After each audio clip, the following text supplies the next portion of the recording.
Bienvenue au Petit Luxembourg. Vous êtes à l'hôtel de la Présidence. C'est la résidence du président du Sénat français depuis 1825.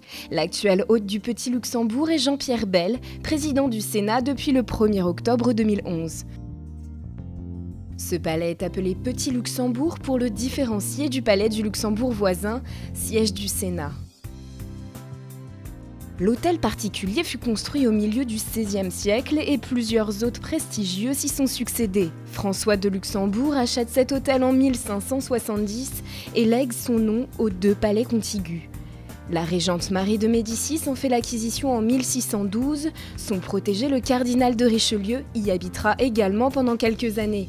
En 1795, le Petit Luxembourg devient le siège du Directoire. Il endosse alors son véritable rôle politique. Bonaparte y séjourne après le coup d'État du 18 Brumaire. Puis c'est le Sénat conservateur qui y siégera, de 1800 à 1804, avant de s'installer au Grand Luxembourg voisin. C'est en 1825 que l'État fait l'acquisition du Petit Luxembourg pour en faire la résidence du président de la Chambre des Pairs. Il est resté depuis la résidence du président de la Haute Assemblée qui accueille les grandes personnalités du monde entier sous la protection de la garde républicaine.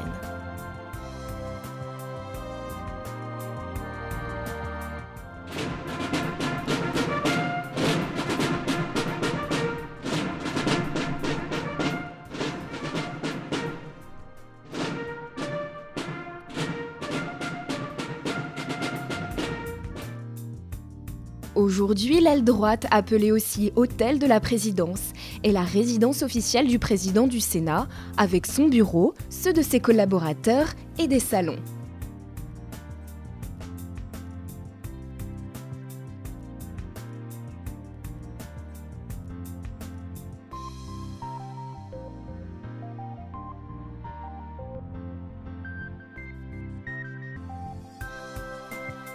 C'est dans ce bureau que le président du Sénat travaille au quotidien.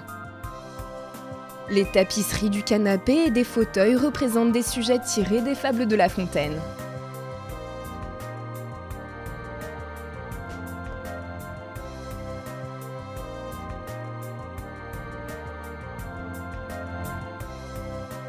Le président du Sénat est le deuxième personnage de la République. Il incarne la continuité de l'État et assure l'intérim de la présidence de la République en cas de vacance du pouvoir.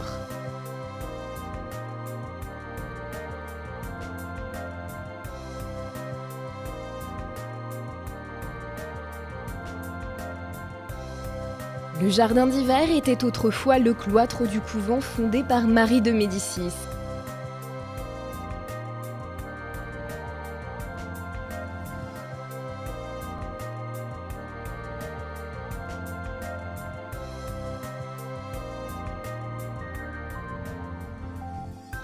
On trouve aussi au rez-de-chaussée la chapelle de Marie de Médicis. Vestige du couvent des Filles du Calvaire, elle était auparavant le lieu de la messe, en présence du président du Sénat et de sa famille. Désormais, la chapelle est un lieu vivant d'histoire, c'est l'un des plus beaux lieux du palais. L'escalier de la présidence mène au salon de la présidence. La sculpture qui orne le pied de l'escalier, c'est la prairie et le ruisseau, une œuvre de la fin du 19e siècle par Raoul Larche.